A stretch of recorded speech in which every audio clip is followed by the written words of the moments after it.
What's up, everybody? Welcome back to another episode of Dealing the Cards. As always, I'm Sandy. This is Andrew. We're down Josh today, but we've got Bernie in with us. So super excited to have him with us. Always fun. Friend of the podcast. Always fun to talk to Bernie. Love having him in here. So thank you. I guess we can just start with the Cardinals have played some pretty good ball lately. A couple series wins they're stringing together, but they're not in it. We all know that. They're below 500 entering the last month of the season. But it's worth talking about because it's been a little more fun to watch, I would say, except for the game that we streamed. Andrew, you know that game sucked. That was the worst game maybe I've watched all year. But let's just go straight to you, Bernie. Was there anything from this last series that stuck out to you? It felt like, on the whole, pretty solid stuff for the Cardinals, especially after that game one disaster. I was really fired up. Well, first of all, it's great to be with you guys. I am friend of the show and love all that you do. And I miss Josh Jacobs and glad to pinch hit for him. But anyway, good to be with you again. I was really fired up by the way Matthew Liberatore pitched last night. Yeah. It's one of those things where he didn't have to prove anything to me because I'm convinced he's going to be really good. And I'm convinced that he just needed this year where you're going to have to grind through times where maybe your arm's tired. You don't have your best stuff. You got to find a way to survive. You got to find a way to kind of push through it and get to the other side. And his last two starts, I think, kind of showed that he's capable of doing that. And that just gets me pretty pumped up for 2026. He's a really talented guy. He's very self-aware. He's very analytical. He studies himself. He probes his own weaknesses. He makes adjustments. He's a great competitor. And listen, I know I'm trying to, I'm turning him into like Steve Carlton or something, and that's not my intent. I'm just saying, I think he's got a chance to be really, really good.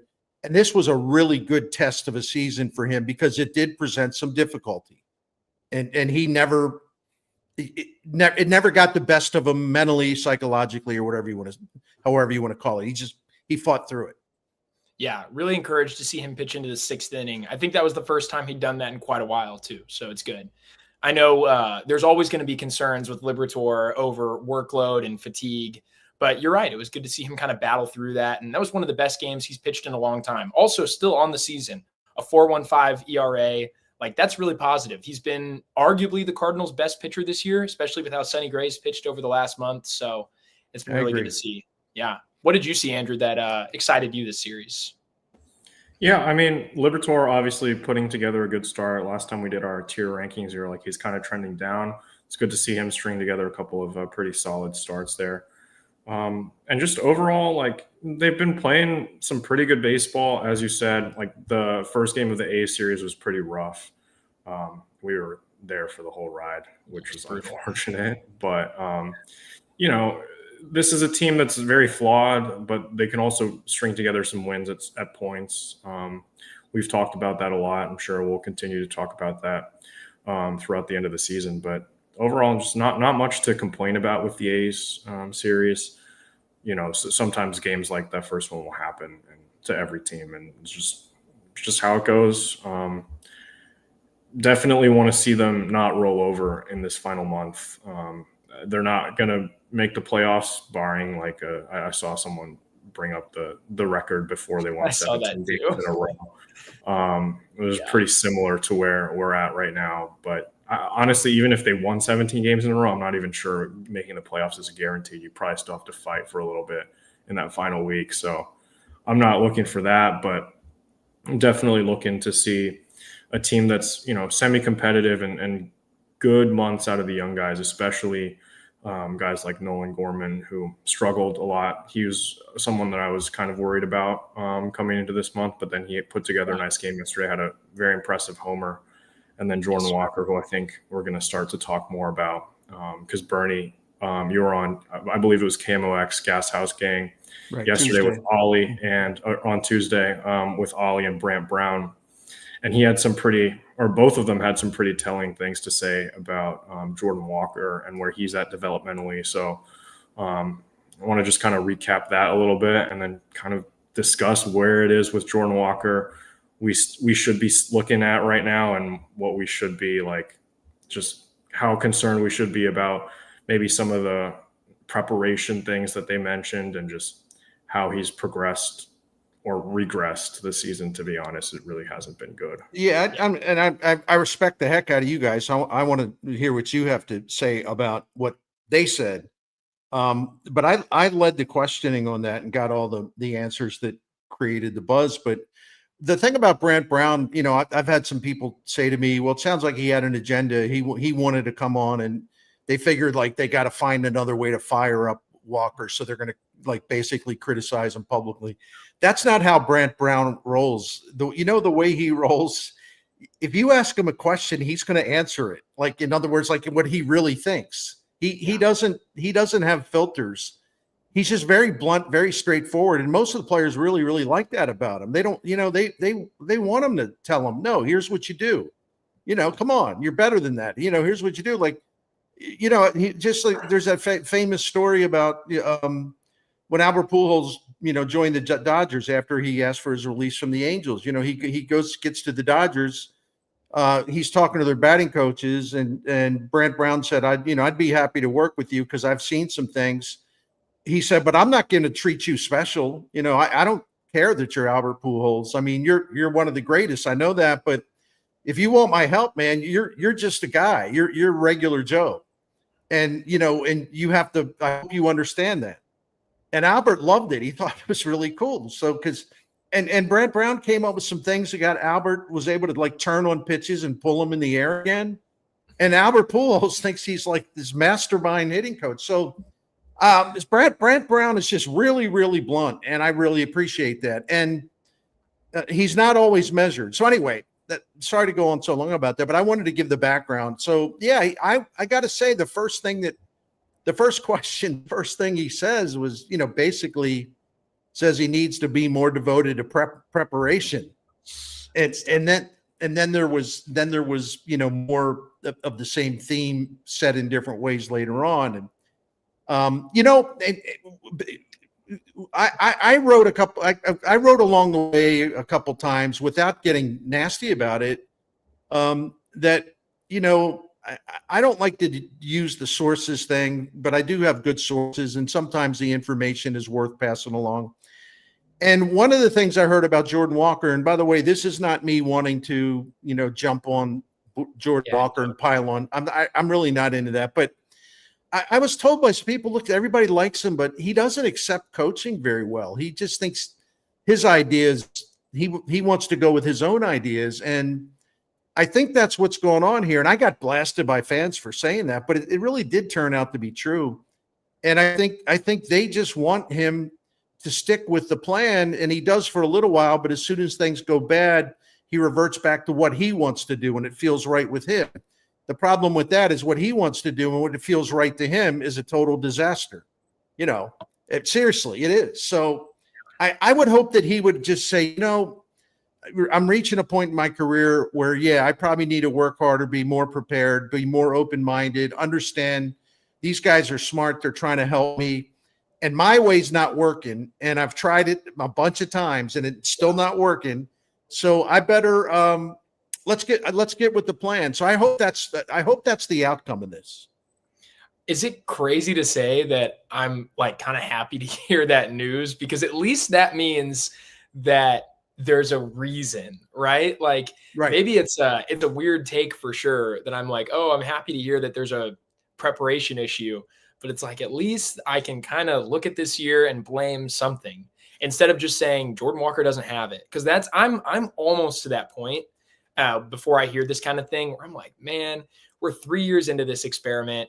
Fans are still citing the same things, right? Like fans are still saying they screwed him up. They shouldn't have sent him down. They shouldn't have taught him a new position. They shouldn't change his bat path. It's like, no, those are things that every organization does with lots of players. It's called coaching. It's called making you work on the roster we have. I'm sorry, right? Like even JJ Weatherholt, they're not just letting him play whatever position they want. Okay. They're going to put him where it works for the big league club. He's not going to play shortstop. Okay. So when I hear all that stuff over and over again, I'm just like, man, maybe he doesn't have it. So it's honestly reassuring to me to hear something like this where there's a reason and maybe they can reset and there's maybe more hope going forward. I don't know. Andrew, where are you on this? Yeah, I mean, definitely hearing Oli say that, he's not anywhere close to giving up on Jordan Walker's development is something that I think, well, obviously Oli works with Jordan Walker every single day, so he definitely has a better understanding of where he is developmentally than we are. And obviously he hasn't turned a corner. Like there's times where it looks like things might be getting a little bit better, and then immediately he just starts the same kind of cycle over and over again. But it is true. Like every time he puts bat on the ball, it goes really far, and like he can hit the ball extremely hard. Is it optimal like contact quality? Does he hit it on the ground too much? Does he never pull it? Like all his barrels go to center field? Yeah, that's true. But he does have it in his toolbox where he can hit the ball really, really hard. It's just that he can't always hit the ball, right? Like that's kind of the issue. And he has some pretty poor pitch selection. Well, pretty poor, I feel like would be awful. Even an understatement. It's just like some of the worst pitch selection that I've ever seen. And like, yeah, it's probably not great to be like questioning the work ethic of your prized prospect, someone who was the best prospect in all of baseball at one point. Yeah. But that's like fixable, right? Like that's something that you can do. I'm glad it's not like a mental block, like a Rick Ankiel, I just can't throw the ball anymore. Yeah. Or something like that, right? Like, because we still see it from time to time. He hit a ball really hard the other day. It was a line out, but you know, like that's better. That's a better result than like he swung at a slider in the other batter's box. Like that's not what we want to be seeing out of anybody. Like I think, I don't know, like there's a sect of fans that are like kind of frustrated, maybe like kind of a Tyler O'Neill type situation. Josh brought this up in our chat that like we wanted to get your take on if you thought it was like the right thing to go on a show and kind of say all of these frustrations. I do in this publicly. case. Yeah. And in this case, I do. I think I think this situation is entirely different than the Tyler O'Neill situation, you know, and I think Oli made a mistake the way he handled that, but I think he learned from it. And Oli's not going to go on radio and ambush his own guys, but Brant Brown's going to tell the truth. If he's asked a question, he's going to tell you the truth. To me, there was no more to it than that. And I am 100% convinced both of these guys really believe they can get the best out of Jordan Walker, and they're going to continue to work with him. But the thing of it is, when you're committed to a guy who's really, really bad right now, really, really bad, you are fully committed to him and investing your time and energy and your ideas in him, you know, I can understand their frustration when they sort of don't get the same commitment back. But all that said, they still remain 100% committed to trying to figure this out. And Sandy, I want to get back to something you said, because you and I are totally aligned on this. Now, I think there's a case to be made, and I'm not saying this to promote my work, but I wrote a column about this today. It's over at STL Sports Central, like going back in time and looking at a couple decisions the Cardinals made with him. The two things that people criticize the Cardinals for, it's like, well, they rushed him to the big leagues. They probably did. They did. But, I contrast that to Joshua Baez. They drafted Walker, high school outfielder in 2020. And then in 2021, another high school outfielder drafted 54th overall, Joshua Baez. Joshua Baez was raw. And they committed to just starting him in the low levels, minors, and just giving him plenty of time to work on everything. And his failures were basically out of the public eye. There wasn't much scrutiny. And he was able to just kind of fail and learn, kind of just away from the crowds, away from the media. And so he didn't have that external pressure. And I think it really worked to his advantage, because now all of a sudden he's figured it out, right? Something's working with Josh Baez, yeah. Right. But who knows if but Walker has the Cardinals were so desperate for a franchise player. Yes. Because Molina, Pujols leaving, Wainwright about to leave. The glory days are over. Well, who's our next great player? I understand their excitement, but they were so fired up about it. I don't think that they thought this through very well. And I remember at the end of spring training, I'd go on the radio. He was like 4 for his last 33 down there. And it was ground ball after ground ball after ground ball. And I said, man, I hate to be the guy that's like, the grouch at the party or whatever. But is he really? Are we sure about this? And so I think that's a legitimate question to ask, but I also think the way he started, the regular season was cool. And then it became, first month, in the first month, I think it was like a 60% ground ball rate. Yeah. And at that point, I think they had to get him down to Memphis to retool his swing. Absolutely. And I'll try to be, briefer on this part. So the second question I asked was, did they make a mistake by trying to rework his swing so he could get the ball in the air more often? And the answer is no. It's hell no. And I went back and looked at everything. He spent a long time at Memphis when they sent him down as a rookie, and the progress was very, very slow. And he was resistant to the idea at first, but then he bought into it. When he came back, just go to Fangraphs and play with the splits, right? When he came back, right, the last couple months, his ground ball rate was like 30. Yeah, his ground ball rate was like 39%. Like when he pulled the ball, the numbers were astronomical. When he pulled the ball, line drive or fly ball, the numbers were astronomical. And he was still getting his hits when he would muscle one on the ground, past an infielder. So that right there told me that what they wanted to do was absolutely right. And you know why I say that? Because it worked. Right? It worked. Now, I had somebody right away say to me, okay, well, if it worked, then why is he so bad off right now? And I said to the guy, who's an acquaintance of mine, so I could mouth off a little bit, I'm like, dude, do you watch the games? He has no plate discipline. He's lunging at everything. He doesn't make contact. The pitchers are almost laughing at him because they're getting him out the same way every time. He'll swing at everything. I said, you can't mix these things. Oh, see, they messed with his swing. It doesn't have anything to do with his swing. This is up here. It's his plate discipline. It's his swing decisions. Yeah. It's recognizing the strike zone. He's completely fallen apart. That has absolutely nothing to do with them wanting to rework his swing in 2023. So let's stop making excuses here, right? Well, Cardinals fans just love to blame the front office right now. And it's a mixture because I think, and this is going to sound like this might frustrate some people, but I do think as far as like MLB fan bases go, there are more Cardinals fans that are a little more old school, that don't like analytics, and they want to use this as an opportunity to say analytics are dumb. I think they want to do that. And I think it's a mistake. I think analytics are a great tool that every front office that's successful is using right now. What it is it's more information. It's not taking over. It's not changing thought processes. It's giving people more tools to work with. Why do we not want more information? Why do we not want another tool in our toolbox, right? Absolutely, we should want these things.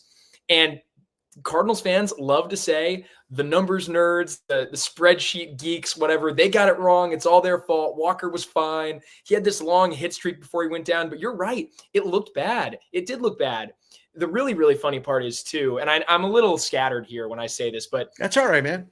The people that are complaining about all this, they were also the same crowd that wanted Walker to break with the big league team in 2023 and would not have been satisfied if they started him at AAA, which they probably should have. Hindsight's 2020. I get it, but I'm totally with you.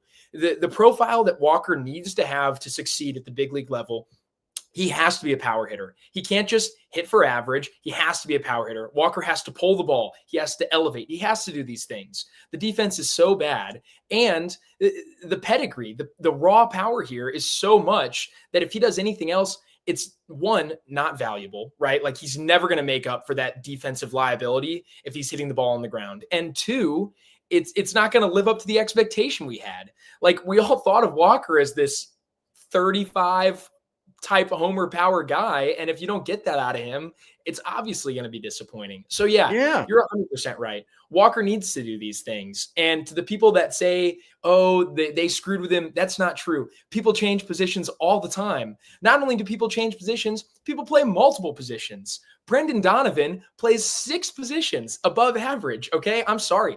If it's that hard for Walker to move from third base to the outfield, and by the way, he would not have stuck as a third baseman. That was not going to work. Okay. Right. Has anyone watched him play third base in the minors? It was not going to work. But the people that get all, up on their soapbox about that, Brendan Donovan plays both positions at an above average level. So it clearly is not the switching that's the issue.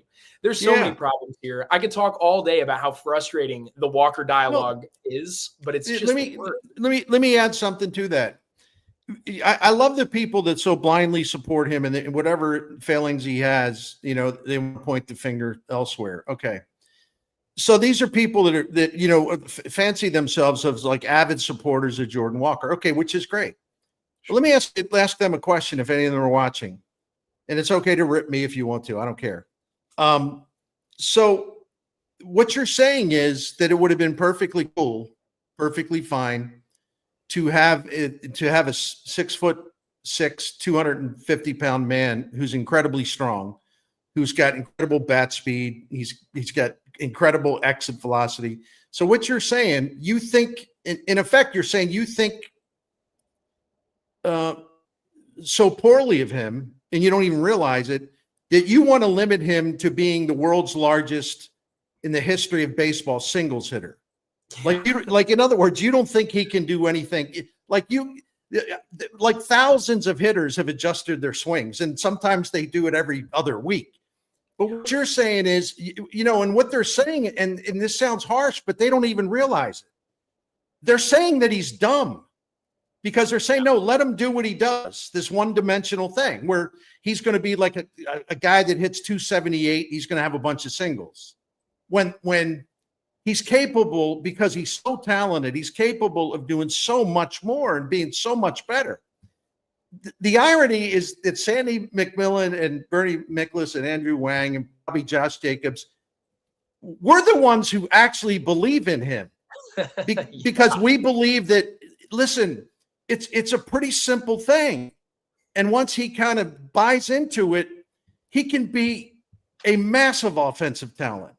But I love the people who defend him by basically maligning him because they want to limit him. Well, just let him do what he does. So in other words, you want him to hit 275 and a bunch of singles. And that's like a 670 OPS. Like that just doesn't work. I know. When you're one of the worst outfielders in the league too. Like that's the whole issue. It's beyond frustrating. And like, well, these are the same people that are telling me that Nolan Gorman is worse than Jordan Walker because his batting average is lower, or something like that. Lars Nootbaar is worse than Jordan Walker, right? Like it's crazy. It's unbelievable. I'm happy to say the Cardinals made mistakes, but I know, right? You're never perfect with any player. Like other organizations do these things all the time, and people don't complain about it. The Astros asked Cam Smith to learn the outfield while being an outfielder. And guess what? He's an above average fielder this year. Okay. Like it happens all the time. Teams do this stuff all the time. It's just when it works, no one complains about it. And when it doesn't, they blame the front office. It's crazy. The Cardinals front office has made a lot of mistakes. Like we could talk about them all day, but this is not one of them. This is not one of them. And it's ridiculous. Moreover, the old school approach that people are talking about, they'll say, oh, look at your Albert Pujoses, your Miguel Cabreras of the world, right? And they'll say that's what Jordan Walker needs to do. But those guys talk about how they hit line drives. They elevated, okay? Like that approach was so good, and that approach fits into the analytical model. That's the really funny thing. The analytical model is just quantifying something that baseball gurus have been saying for a century. Like that's what it is. It's quantifying it, and it's making it more accessible to people. And so you've got these old school guys that can't see that those things work together. The approach that great hitters have used forever is elevating the ball. You have to elevate. Also, why is this viewed as some kind of like perverse new theory that all these fancy pants analytics guys, these nerds, are trying to ruin baseball? I mean, I grew up people get tired of me hearing this, but they need to know my influence. I mean, I learned my baseball watching Earl Weaver and the Orioles back in the late 60s, early 70s. And I got to know Earl Weaver, after he retired mostly. And we could have a chance to talk baseball with him. Earl Weaver was all about all the stuff now that these so-called old school people bitch about all the time. Earl Weaver was maybe more than anyone in baseball out in front with all this stuff. And one of the things he did, I said, well, how did he, I said to him, how did, all of a sudden John Lowenstein's hitting home runs and you got this left field platoon with him and Gary Renicky, and he's hitting home runs. And Earl's like, well, I wanted to have a platoon split advantage by having two left fielders, one to hit righties, one to hit lefties. And he says, the other thing, I got both of these guys. We worked with them. We wanted them to swing with more of an uppercut so they could launch the ball, right? This is like in the 1970s, right? Awesome. I mean, like, in other words, Earl Weaver was telling like his guys who weren't doing it, look, man, you're strong, you're good, but you got to get the ball in the air. You can elevate that thing, hit that thing, launch it.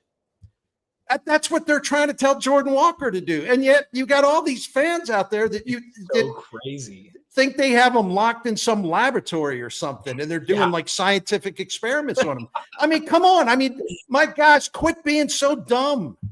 This stuff isn't new. This stuff isn't new, right? Yeah, and the ground ball approach works in the minor leagues because the fielders aren't as good. Like, that's something that I don't think people appreciate. We've watched Mason Wynn all year. We know how much range he has. Mason Wynn gets to balls that your average, I mean, Cesar Prieto has played a lot of shortstop in the minor leagues. You've seen him play at the big league level. He does not get the stuff that Mason Wynn gets to. That's what you're going against. And the farther down you go, the more raw. These guys are not getting to the balls, and the fielding is not the same level. So when Jordan Walker hits the ball on the ground at AA and it gets through, that's awesome. But that ball is not getting through as often at the big league level. Your batting average goes down because the fielders are so much better. So when Jordan Walker hits it on the ground and you've got Dansby Swanson or Brian Hayes at third or what have you, right? Like, fill in the blank with your favorite defender. They're getting to that ball and it's not a hit. He's getting thrown out. Also, because he hits it so hard, it actually works against him because he grounds into so many double plays. It is beyond frustrating to watch him hit ground balls. And anybody that thinks that's the way forward, they're wrong. It's not going to work. The profile will not hit. Well, and real quick, we're all excited about JJ Weatherholt for obvious reasons, right? Yeah. And but what did JJ Weatherholt start doing? I mean, he could have just kept hitting 330 down there or whatever. And, so all of a sudden he's like, well, I know how they're pitching me. I got to get to the point where if I see a pitch, I know I can drive and get it in the air and hit it a long way. I got to be smart about it, but I'm going to do that. Yeah. Okay. This is what they want Jordan Walker to do. JJ Weatherholt is doing it. So if JJ Weatherholt is doing it, why do some of the fans among us, why do they think that to try to do the same thing with Jordan Walker is like some kind of irresponsible, stupid, ridiculous ask of him? JJ Weatherholt's doing it. The dude's slugging at what, over 600 at AAA because awesome. Yeah, because he's put some uppercut in his swing, and I'm just using the old-fashioned term, right? He's figuring out what pitches he can launch, and he's launching them, and it's making him even a better hitter than he already was. But yet, people like us who say, yeah, we think a big, strong man like Jordan Walker's got the talent to hit it in the air, and when he did it late in 2023, the results were phenomenal. So we would like to, crazy us, we would like to see more of that. We think that's a good idea, Yeah, it'd be really nice. I mean, and I put something out last night on Twitter, like people that say, man, you're on there stirring it up all the time. I see you, man. Love it. I see you, man. Yeah, go ahead. It's fun. Sorry. It's fun. Okay. But I said, like, people that say he doesn't need to pull the ball, he does. Like last night, Jordan Walker lined out sharply to center field for, I don't know, the 30th time this year. That ball went 390 feet. If that ball is hit to left field, it's gone. It's into the bullpen. It's over the bullpen. That ball's crushed. But since it's hit to center field, the friendly confines at Busch Stadium, they keep it in. It's unfortunate. Jordan Walker has got to do those two things. And until he does, he's just not going to succeed as a big league hitter. Until he elevates and until he pulls the ball, we're not going to see it. I mean, whatever model you want to look at, or if you just want to go back and learn about old school baseball, pulled fly balls are the best thing you can possibly do. Pulled fly balls score the most runs. They get you the most total bases. That is the best thing you can do at the plate, is pull a fly ball. The harder it's hit, the better. But that's how you win. That's how you score. And Jordan Walker never does that. He never hits balls in the air, and he never pulls them. He's going the other way. He's going to center field. And Andrew said this, and I think it was a great point the other day. Jordan Walker has the talent and the bat speed and the raw strength, the athleticism to run into home runs. Like you saw him muscle that one out deep center field the other day. Like that's unbelievable. Almost nobody else in baseball can do that. I mean, it's that elite strength and bat speed that lets him do that. He could run into ball. He could run into home runs. He could run into 20 a year if he could just figure out, and he'd hit a lot more than that. It's just Andrew, where are you on this? I know we've been talking a lot. Yeah, I mean, sorry, man. No, it's been great. I'm just so frustrated with Walker, and like I think more on the side that like less so on the fan side where it's like, oh, he should just have the same swing and luck into singles. Like no, like I don't really get bothered by that. Like I understand, like fans are just going to be upset at anything, and until Mo is gone, like they're not going to have anybody else to blame but the front office for anything that goes wrong for the Cardinals. Like if like something random could happen and like it's going to just be Mo's fault. Like some pitcher could go down, it's going to be Mo's fault, right? Like it's not like everything is Mo's fault today. And like, fair enough. Like a lot of things he's done wrong, but like not every single thing that goes wrong for the Cardinals that doesn't break their way is his fault. Whatever. That's just how fans are going to be. They're going to be frustrated. What I don't understand is why Jordan Walker, who's a smart guy, like repeatedly been told by like media, like he handles them really well. Like he's mature beyond his years. Yeah. Like you can't believe this guy is only 21, 22, whatever, however old he is right now. Why does this guy not understand that the coaching staff might be onto something when he's out here swinging at random garbage and just is one of the worst hitters in the entire league? You look at the OPS leaderboards. If he was qualified, he would be the worst qualified hitter by OPS by like 20 points. It's not even that close. It is so bad that like I wonder why he doesn't just look in the mirror and say maybe Jordan Walker's way doesn't work at the big league level, and why it's taking him so long. I hope this interview and what Oli and Brant Brown had to say yesterday, like one, I hope he heard that. Like I'm sure people are going to be talking about that in the clubhouse. There's no way he hasn't heard it by now. Like also Oli and Brant Brown probably have been saying these things to him before the interview even happened, right? Like I hope he can finally take a look and be like, I've been one of the worst hitters in baseball for the last 2 years. Maybe instead of continuing to do it and grind it out the exact same way I've been doing it my whole career, maybe these people are onto something, right? Like, I don't know. Maybe Yachty being in the dugout will help him with that this weekend. I have no idea. But surely, like, something has to change at some point. And he's been on the same roster as, like, Dylan Carlson type players, right? He knows that it doesn't always work out. And I don't think he wants to go down as the next Dylan Carlson kind of player, right? Like, I'm sure he wants to be someone that the fans cheer for and remember for a long time. Like, he's also seen when guys like Tommy Edman and like Harrison Bader come back to Busch Stadium and get ovations and stuff. Like, I'm surely that has to mean something to him. Like when Dylan Carlson came back last summer with the Rays, I think it was pretty quickly right after that. No one cares because he never did anything for you, right? Like, I hope he just can have a minute. Maybe it's this offseason. Maybe it's the last month of the year. Like, I don't have any really hope that – and even if he does play well for this last month, I'm going to take it with a grain of salt going into next season, right? Like, even if he hits the cover off the ball for the last 3 weeks of the year, I'm not really going to, like, write Jordan Walker into my starting lineup for next season and be like, wow, he's going to turn into the guy that we all know he can be. But I hope he does take a moment to reflect on this, and because it's just so frustrating. Like, why can he not see that maybe he's not that good? Yeah, right? Like, what you just said there gets to what do you do with Jordan Walker? You know, I mean, you said you're not writing him in, and I think I agree with you, but what do you do now? You know, I don't think you can justify, especially if he doesn't play well down the stretch. I don't think you can justify, you know, writing Jordan Walker's name in Sharpie for opening day next year. So I guess, Bernie, what do you do with Jordan Walker? And then Andrew right after that. my friend and colleague at KMOX, Kevin Wheeler, he grew up in Detroit. He's a Tigers fan.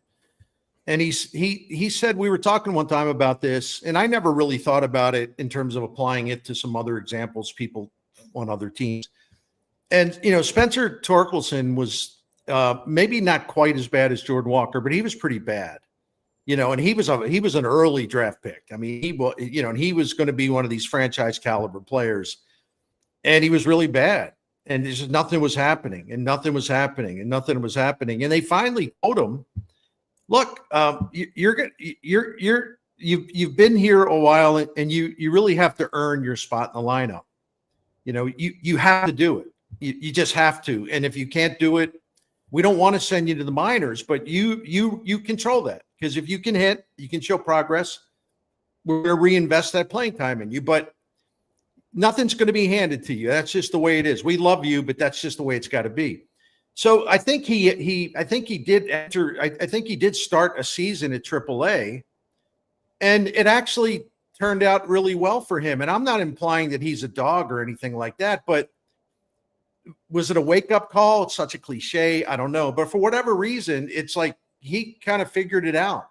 And all of a sudden, he started tapping in his talent, and he just had a whole different mindset. And that sounds about right with Jordan Walker. And I am convinced that's already a done deal, as far as he's going to have to play his way onto the team next year, and he's going to have to play his way into the starting lineup.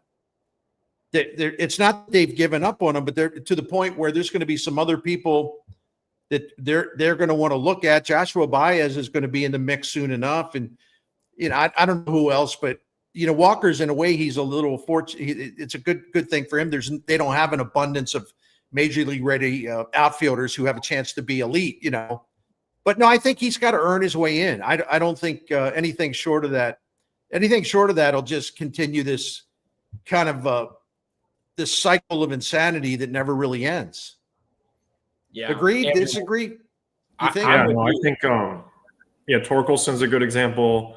Another example that I've seen thrown around out there is Joe Adell, who, like, obviously the Angels are a dumpster fire of a franchise, but, like, maybe the Cardinals aren't that much better. Like, to be honest, looking at them for the last couple of years, it's not really been that much better, but he was like a touted prospect, and he's finally starting to click a little bit. Has a 804 OPS this season, but, like, spent a lot of time in the minor leagues at age 24. Came up last year, was okay. But, like, he was a guy that got a lot of chances at the major league level and never really stuck. And I think that, and yeah, Joe Adell isn't even that good, right? Like, 804 OPS, but, like, I think defensively has been not great.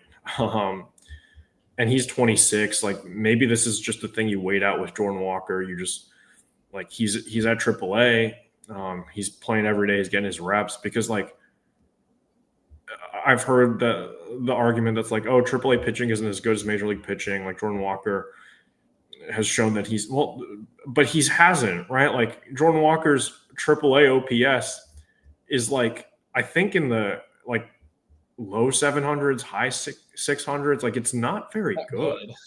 Yeah. It's just, like, he got called up from AA, got promoted, skipped AAA in 2023, and then he spent some time at AAA in 2023 after getting sent back down. Yeah, it was 746 OPS. Okay, 745 career OPS at AAA. That's not very good. No.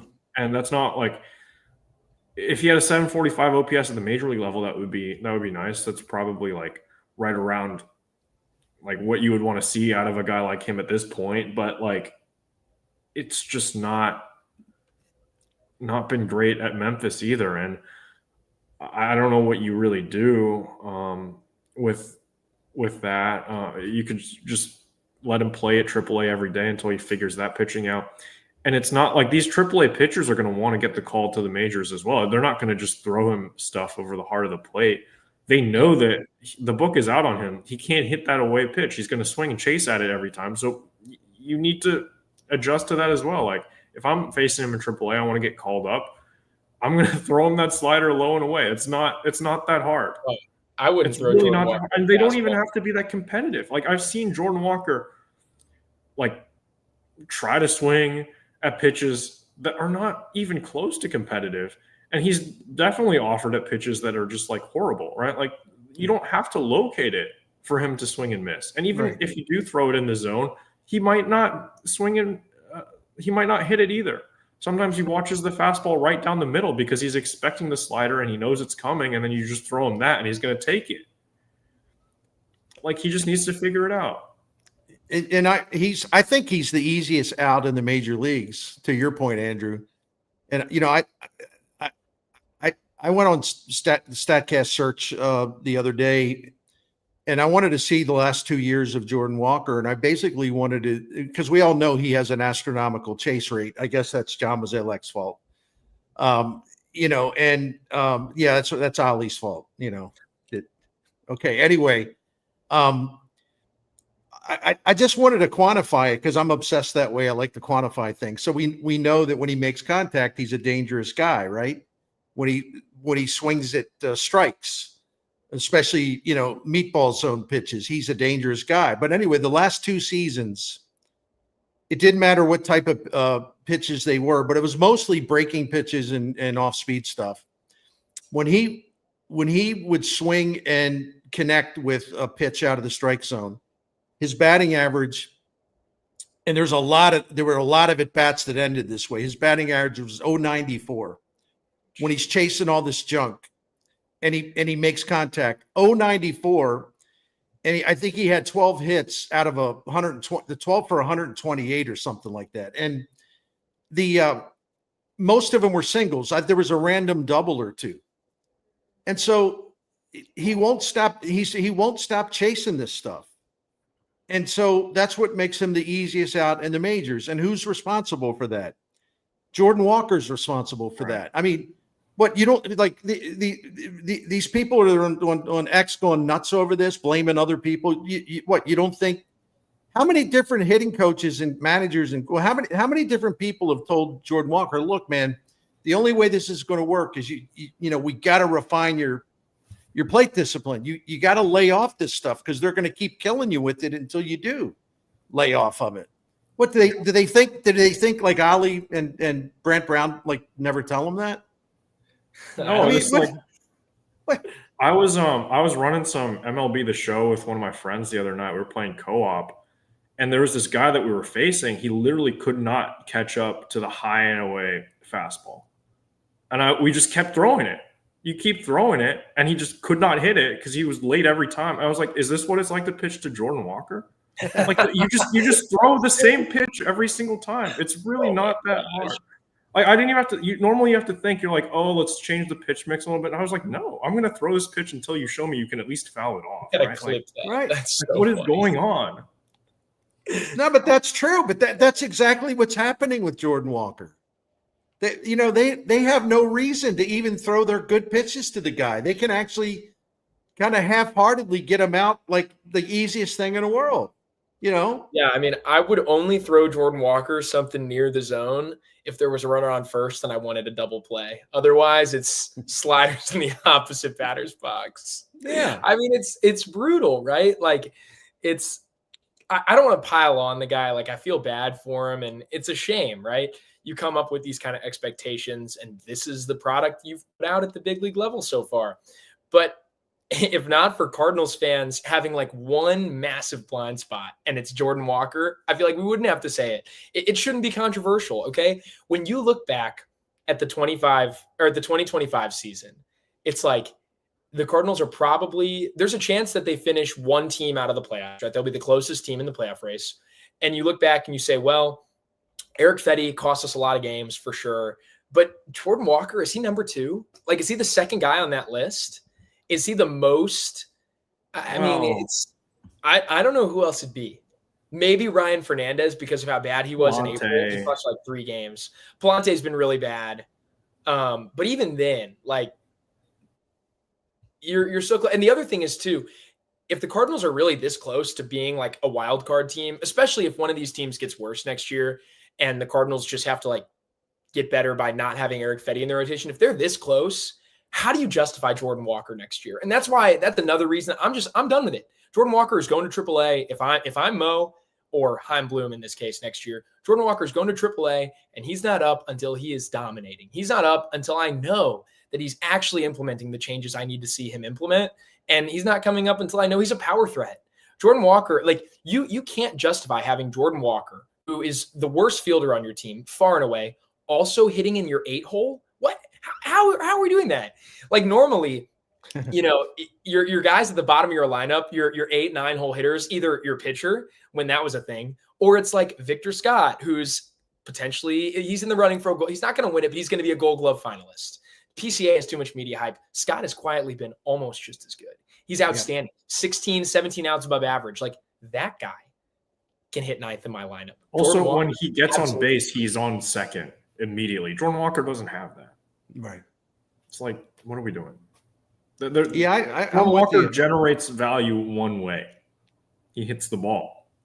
That's the only tool in his toolbox that's like, yeah, maybe he can be a good defender one day. He has the athleticism, but we've been saying that for 3 years and it hasn't clicked, right? Like there's those issues with his defense. And I don't know, like terrible again.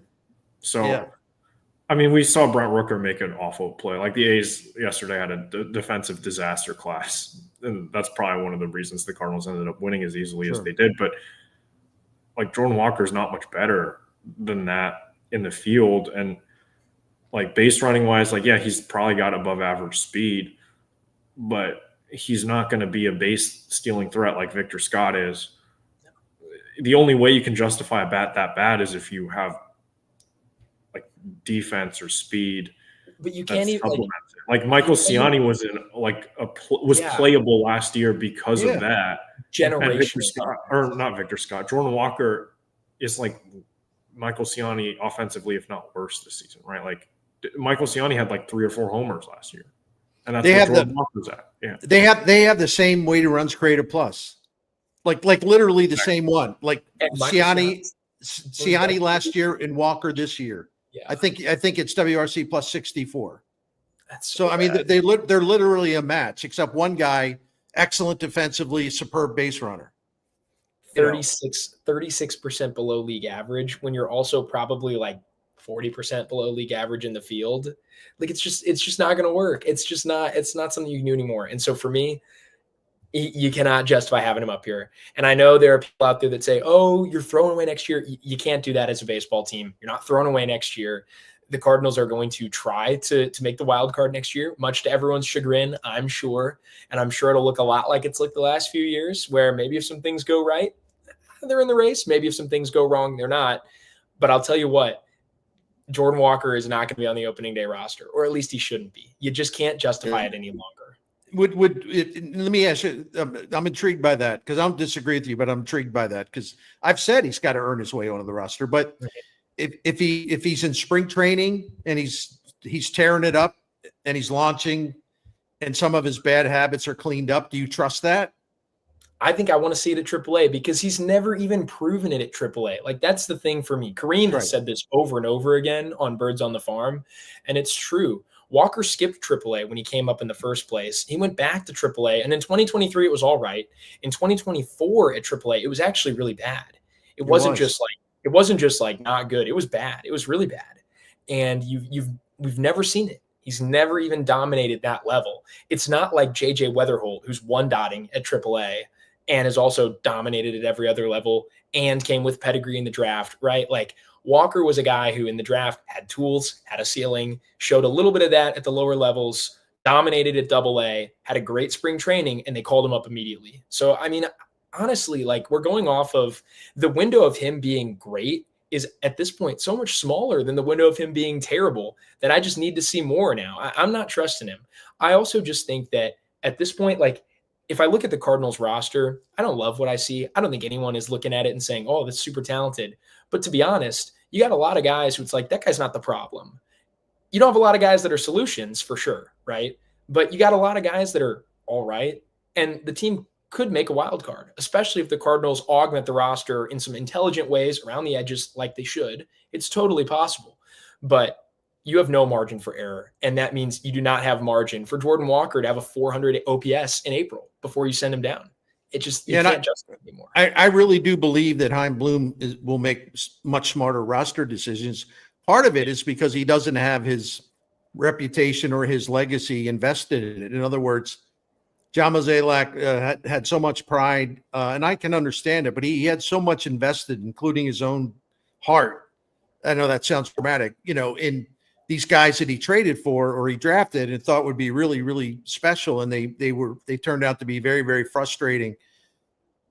And I know it's been hard for him, and, he feels the pain about this stuff. He really does. But then he sort of then repeats the same mistake over and over again. And then when it's a mistake, it's very hard for him to just sort of say, yeah, we blew that, or we have to move on. And when they do, I don't really care that other guys go elsewhere and do better for a little while.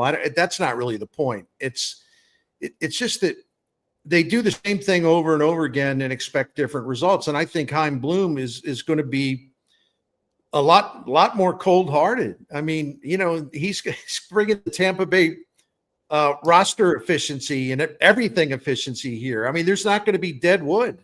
It's just not. And so, to your point, I believe they're rebuilding. But see, I got to come up with a better word, Sandy and Andrew. You guys are smart. You can help me, because I know rebuilding conveys a message that they're just like throwing a whole season out. They're going to waste it. I don't think they're going to waste anything. I think that with weather hold up here and some other developments, and as you said, some really smart additions, they can be really, really sneaky. They can be a sneaky contender. And part of it is going to be because I tell you guys, and I know you feel the same way. When I look at this starting rotation and the lack of swing and miss, and I know Miles Michaelis has been good at home and all that, but nobody wants – the people that defend him don't want to talk about his 7 ERA on the road, but when you look at how bad the starting pitching has been as a group since like late May, and you look at how bad the offense has been since late May, like literally as of like 3 or 4 days ago, since like May the 30th, that was that first day in Pittsburgh where they got shut out 3 days in a row. The Cardinals have scored the fewest runs in the National League, and their starting pitching ERA has been over 6. And I look at this and I say, how the hell are they even just a game under 500? I mean, it doesn't make any sense. And that tells me that a little smarter planning, actually, this team could surprise people next season. Yeah, right? Absolutely. I just think I think that the Cardinals, other teams around them, you look at them, it's like you look at the Giants, they have good players, and they got Rafi Devers. They got Logan Webb, right? The Diamondbacks, we know they're loaded with talent. They sold at the deadline, but they had Suarez, who was on 40-homer pace. You got superstar Corbin Carroll. They have Kelly and Gallen at the top of that rotation that really were supposed to be better than they've been. Right. And the Reds, they've got all this young talent that just came up. Their rotation really is that good, especially with Burns joining it. But the Cardinals, I'm with you. How are they in here? And the reason is, one, they do so many little things right. The Cardinals do play great defense. They're the best defensive team in baseball this year. Right. They're that great. Another reason you can't have Jordan Walker. And that matters. You're going to have that. And that matters. Yep. Also, the bullpen. And we didn't get to talk about Swanson earlier, but Matt Swanson, what a month he just wrapped up. Unbelievable stuff in August from him. Unbelievable stuff all year from him. But he's just one of honestly, 5 or 6 guys the Cardinals have had this year that would close for a lot of teams. Whether it's Riley O'Brien, Matt Swanson, Ryan Helsley, until he got to the Mets, was awesome, right? Steven Matz had a great year with them. Phil Maton was unbelievable before the trade to the Rangers, where he's also been bad, which is hilarious. Jojo Romero, right? That's 6 really, really great relievers right there. And there's more. There's more guys that have stepped up and been really solid at times. So when you have a great bullpen, when you have a manager that I do think unlocks that bullpen and uses it to its fullest potential, that's how you can outperform your run differential multiple years in a row. The Cardinals, again, outperform their run differential probably better than, Leahy as well, 3.01 ERA entering play the other day. They're going to outperform their run differential again. But a good bullpen does that. It keeps you in games, and a great defense does that. And so, sometimes the Cardinals go out and they lose 11-1 because their starter is so bad. Miles Michaelis gives up 6 home runs at Wrigley Field. Like, that game's over. But the Cardinals can also go out and win 1-0 because Nathan Church guns somebody down at the plate and Victor Scott makes a sliding catch in center field. And then your bullpen comes out and gives you 4 shutdown innings. And that's absolutely right. I think they can still win next year, even without the star power. They just need to not be as bad. See, Oli Marmol, the one thing I wanted to see about him is that, 2022, listen, everything was all set up. And, it's a shame because I think that team could have gone on a postseason run. But like postseason baseball, you get a lightning bolt that strikes you like in the first game. It can change everything. And that's what happened. Yeah. But, I talked to him and then 2023, they had the bad year. And I got together with him after that season. And I said, look, I need to know this. You don't have to tell me anything, but I need to know this. Like, why in 2023, you seem like in terms of the defense, you just didn't prioritize it. You let it kind of go. It was really raggedy and really sloppy and disheveled and everything else. They were terrible.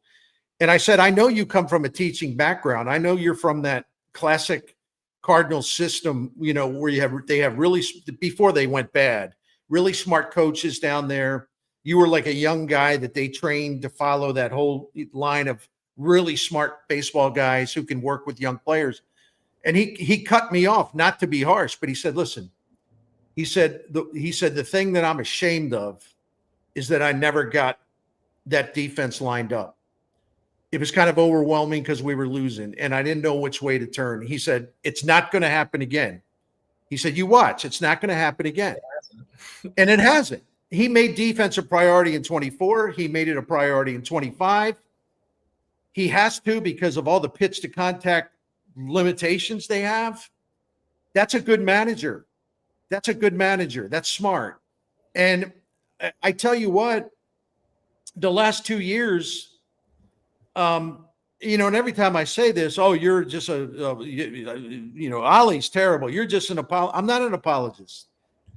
I ripped the hell out of the guy a lot for like not cleaning up the defense and things like that. Yep. His ability to run that bullpen 2 years in a row, and then this year even more impressive because they trade like the 3 best guys or 2 of the 3 best, and it's like they're still good, and he knows how to deploy all these guys. Like he puts them in roles, they get comfortable. They're like confident because of him, because of the way he uses them. I mean, you're absolutely right. This is why they keep, out punching their weight. This is why they overcome the run differential. Priority on the defense, and then just a manager and a pitching coach, because Dusty Blake's with that. Yeah, they really know what they're doing with bullpen management. They're as good as it gets. Tony La Russa told me that, by the way. Unsolicited. I was talking to him.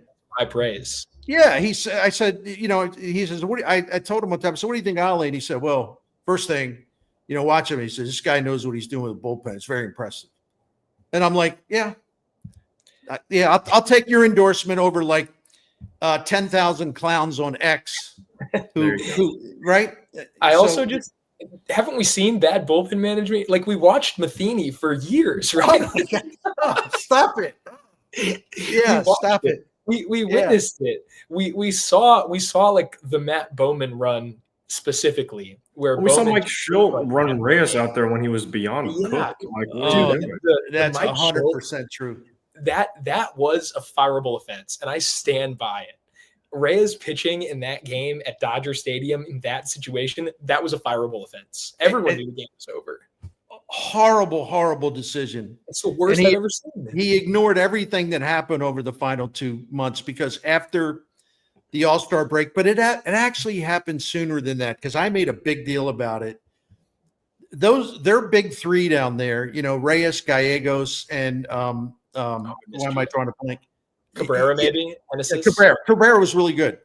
He burned those guys out, especially Reyes and Gallegos. In fact, he ruined Gallegos. Because Gallegos never came back from being overused, right? Sad, he just never, his arm went dead. He just never came back from it. And I respected a lot of things that Schilt did, but if you ask me, man, and I'm totally objective on this, because I know how important a bullpen is. There's no question in my mind who's better, far better at running a bullpen. It's Oli Marmol. And Oli Marmol doesn't have the benefit of A.J. Preller out there buying up and trading for every good reliever in Major League Baseball, right? Ollie's putting this stuff together like freelancing it. It's like guys that weren't even on the radar. He's not only using them, but he's using them right, and he's getting awesome results from them. And these aren't guys anybody would even look at, right? No, like Matt Swanson. The Cardinals got Matt Swanson for 44 at-bats of Paul DeYoung. I know. He went 3 for 44 with 3 singles, 21 strikeouts, and 0 walks. And they got Matt Swanson, who has given them a right around a 2.0 ERA this year in like 60 innings. He's a beast. And he goes multiple innings too. I love that Oli is he understands how to use these guys and he puts them in positions to succeed, but he also is flexible with this too. Like Swanson has proven to him, you can go get 4, 5, 6 outs. And so he's done it. He lets these guys, when he knows they can do it, he lets them get up into the 40s. He lets Swanson throw 40 pitches. He stretched Leahy out over time, right? Like, and he understands who to do that with and who not to. Like, he let Ryan Helsley settle into that 9th inning role. And I think we saw a really great version of Ryan Helsley last year because of that and earlier this year versus a Steven Matz who can be that Swiss Army knife. And so Oli was willing to deploy him in that way. Spot starts, long man, high leverage stuff. It's just really great. And whether it was this year with Swanson and O'Brien or what they got out of John King last year, are you kidding me? Right. Sub-3 ERA in almost 70 innings. That's unbelievable. How do you get that out of John King, the throw-in piece, who came over to balance rosters after you traded Chris Stratton and Jordan Montgomery? Like, that's great stuff. I could talk about Oli all day. I know, Andrew, you're a big Oli fan too. Is there anything you want to add to this? Course. I mean, like, you look at the run differentials, and the one team that's outperformed the run differential by the most has been the Cardinals, and it's not because they're getting lucky. It's because Oli is managing the bullpen so well. Like, that's just and he's protecting a limited pitching staff by making sure that defense comes first. And like, look at what's happening to Ryan Helsley right now. Like, Oli kept him in that role, and now that he's not in that role anymore, like, I don't even I don't know. I don't want to touch that, but honestly, and we got a lot of pushback on the tweet yesterday. I was just asking, I was like, would Cardinal fans want to bring back Ryan Helsley? And I don't think there's a right or wrong answer to it, but people are like really upset about that. People really don't want that to happen for some reason, which is kind of weird. But I don't imagine really. This is the kind of bullpen they have now. Seems to me would be a Chaim Bloom type of bullpen. I don't think he's going to invest a lot of money in relievers. I think like his school of thought comes from that school where it's like, you know what? Here's the cliche. They are fungible. You can find a lot of great value on the market if you just look for it. You don't have to throw a lot of money around. If your people know what they're doing and they use guys properly, you identify some markers. Maybe they're not using the one pitch the way they should, or they're using another pitch too much. You spot some things that they can improve. You can put together a hell of a bullpen. I mean, they did that in Tampa Bay forever, and so I don't think Helsley will be back because I don't think he's going to want to invest money in Helsley. I think it's just going to be. I wonder if he keeps being this bad, if what his market would even look like. Yeah, I don't.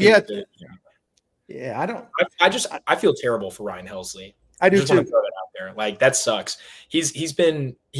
I think he was the second best reliever in baseball in 2022.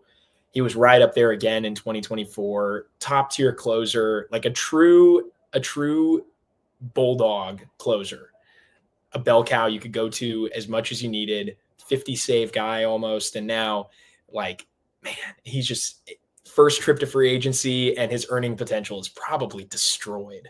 I don't know. I think it would make a lot of sense for Helsley to come back to St. Louis for sure if he thinks he can pitch well here for 1 year. And he probably would say, hey, don't trade me. Don't trade me. Let me just settle in and figure out who I am again here and get back to the open market with a chance of securing a multi-year deal down in the future.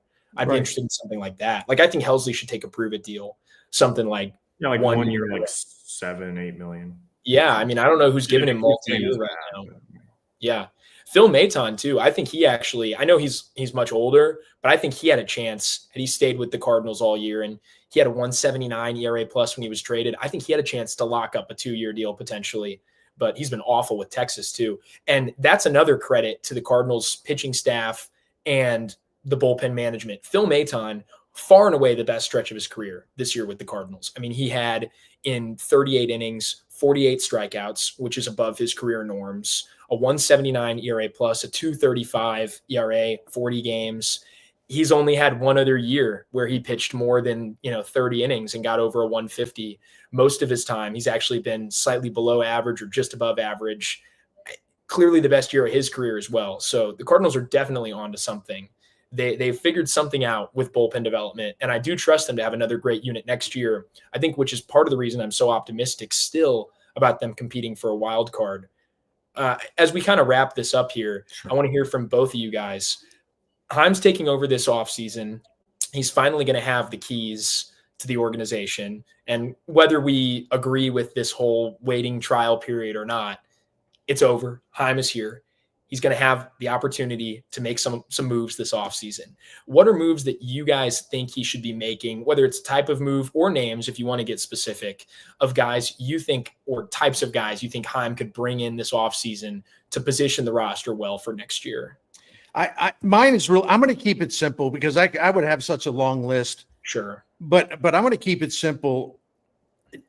I don't know what the trade value of some of their left-handed hitters is. I just don't know that. But we do know that there's been interest in Newpar and Donovan, probably even Burleson. And I'm not like pushing to trade any of those guys.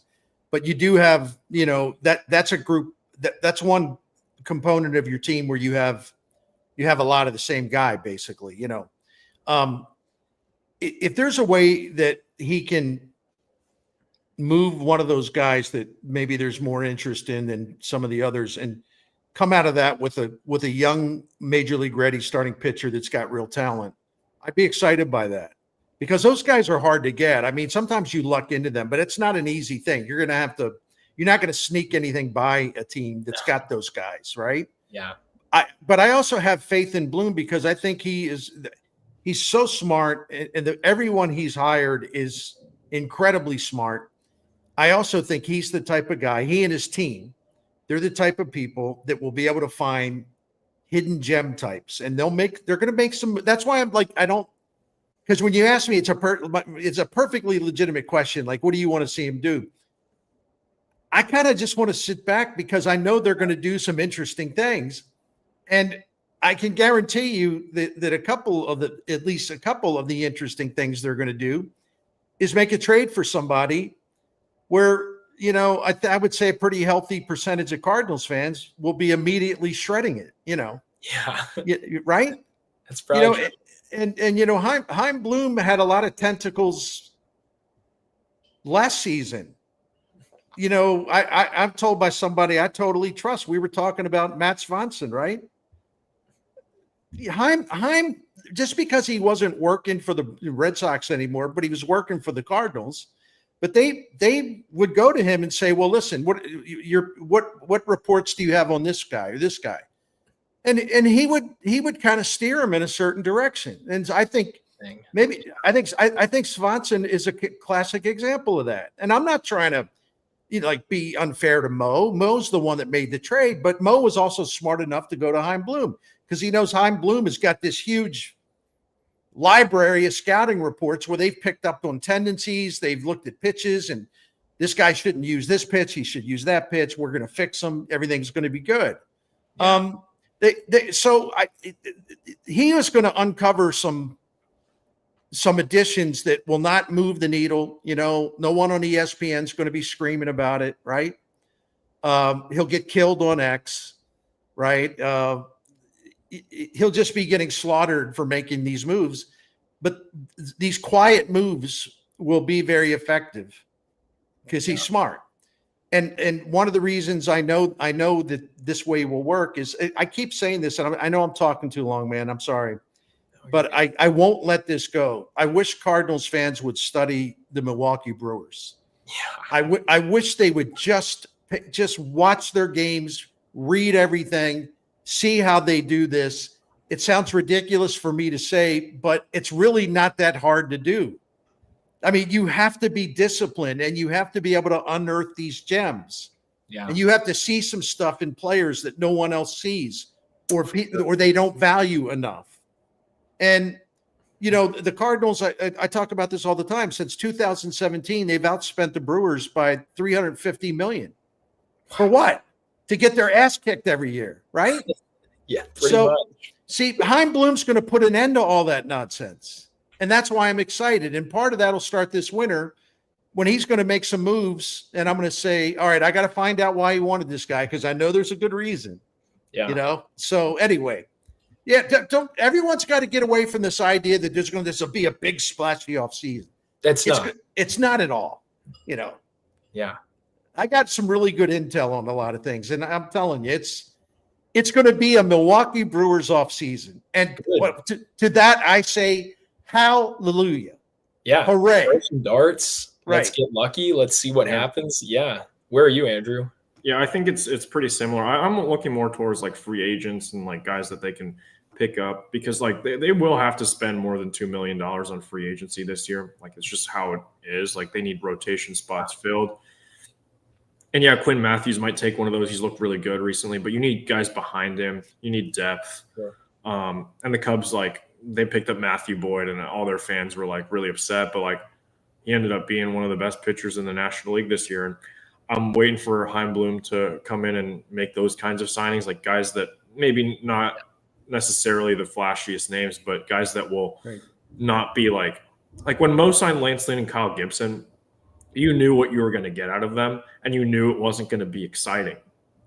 But like Chaim Bloom might go and find a guy that he pays the same who could be hurt all year, but he could also be an all-star, right? Like Kyle Gibson was never going to be an all-star with the Cardinals. He was solid. Like I'll give him respect for giving you good innings and really keeping the Cardinals in contention longer than they had any business being last year. But that was the most you're going to get out of him, right? And the Brewers will pick up these guys. Like they signed Jose Quintana, who was a guy that I was all offseason. I was like, trade Fetty and go get Quintana. And they signed him for less money, and Quintana ended up being like a mid-threes guy. Like if you had made that move and traded Eric Fetty, you probably get some interesting pieces back that Chaim Bloom likes. Like some of these guys that you're getting for Helsley, for Matz, and I guess they didn't really get that much for Matz, but like for Maton, like some of these guys are in the lower levels and doing intriguing stuff, right? Like you could have gotten those kinds of pieces instead of having to eat all of Fetty's salary and get absolutely nothing. And basically starting Fetty for those 15 whatever starts as really the reason that they're not in contention right now, right? They're only like 5 games out. If they just win 5 of those Fetty starts with Jose Quintana, where they, I think, went 5-15 or something crazy like that, like you're right back in it. And like maybe Chaim Bloom can, instead of finding you a guy that goes 10-10 in those starts, maybe he'll find a guy that goes 15-5 in those starts instead of 5-15, right? Like that's the kind of move that I would be excited to see him make. And like they're not going to be flashy. We're going to be like, this is Mo's dumpster diving back as Chaim Bloom, except these are going to be guys that actually have upside instead of guys. That's you nailed it. Right. Yeah. Exactly. They got to find their Phil Maton for sure. They're going to have to add to the bullpen. And if you can make a move like that, I think that's something they're going to do. And I think you're right. Even have to, like their bullpen right now looks really exciting. And yeah, they got to add. They're going to have to add like marginal pieces, but I don't want them to go out and sign like a big name reliever. Like that's they're not. They won't. Yeah, I would rather them sign 2 or 3 guys to really small deals, and maybe you cut one of them. What's funny is I think you like maybe you go out there. The 2 guys I'm looking at right now are like Ryan Helsley and Devin Williams, who we're gonna get really big deals, but I don't know anymore. Like Devin Williams. Oh, dude, if you could sign Devin Williams to a 2-year deal right now. Like pitchers go to New York and they just die. Like it happens all the time where like Sonny Gray, another guy that did that and went to New York and was just awful and for no reason. Yeah, no, it's true. A lot of players do though. Joey Gallo. And that's what happened to Helsley on the other side of New York. So who knows? Yeah. Devin Williams is from St. Louis, Chris. He definitely. Yeah, he went to Hazelwood, I think. So one of the Hazelwoods. I could never keep him straight. Yeah. Yeah. Yeah, we'd love to have him in town. But big time Cardinals fan too. Growing up, him and his dad at Busch Stadium all the time. So maybe why not take a team friendly, prove a deal? That'd be pretty cool. This is a team that, because Oli's going to be back, and so is Dusty Blake, and so I think people need to just quit bawling about this. He's back. He's going to be back. And I think actually having those two guys working together, if you're a reliever and you're trying to figure out where to go and the money's pretty much equal, why don't you go somewhere where they know how to run a bullpen in a masterful way? That's so true. I mean, I think you look at the success Phil Maton had here, especially, like, dude was kind of languishing on the free agent market, got pretty late in the offseason, didn't have a deal yet. He takes $2 million from St. Louis, and he has the best year of his career. And at what? How old is this guy? Is he 35 right now? 32. Okay, 32. Has the best year of his career at 32. Like, I think if I'm someone that's looking for some money down the line, I'm looking at that, and I'm saying they're putting guys in positions to succeed, whether it's a Riley O'Brien, a guy they picked up out of nowhere from Seattle, or Jojo Romero. They traded Edmundo Sosa for him 3 years ago at the deadline. And now Romero is a guy with closer stuff who's going to hit the market after next year. And if he does what he did this year, he's going to get paid. I think I'm looking at that, and I'm saying this is where I want to pitch. So that's one thing that makes St. Louis really attractive. But we could talk about this all day. As always, Bernie, thank you so much for joining us. It was a blast talking to you today. I love you guys, and I apologize for being long-winded, but what the hell? I'm 66, and I am who I am. I can't help myself anyway. So, but no, I love being with you guys. We wouldn't have it any other way. But we've got some cool stuff. The Cardinals season might be getting a little boring, but dealing the cards is never getting boring. So make sure to like and subscribe. Also, a quick message from our presenting sponsor. I should have read this earlier, but I didn't. Well, but I was going to do it. Oh, yeah. You should have let me do it. You want to do it? It's in the chat. Yeah, because I do 2 live spots now on my videos, and I'm becoming a pitch man. I love that place, by the way. 314 Sports Cards, located at 9640 Olive Boulevard in Olivet. Open 10 to 6 Monday through Friday, 10 to 4 Saturday on Sunday. You can buy, sell, and trade all sports cards and Pokemon. You have the newest selection of packs, boxes, and single cards of local players and stars from around the league. Once again, 314 Sports Cards, located at 9640 Olive Boulevard, conveniently there in Olivet.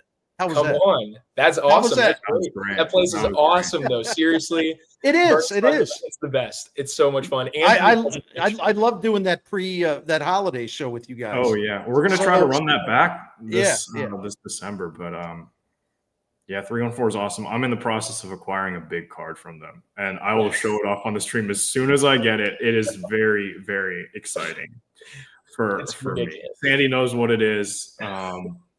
It's funny. Yeah. I can't wait. Can't wait to find out. Oh my gosh. Well, thanks everyone for tuning in today. Always a pleasure. We'll have to have you on again soon, Bernie. Always so much fun. I think that's all. We'll see you guys next time. Thanks, Bernie. Thanks, Bernie. You're welcome. No, I love you guys.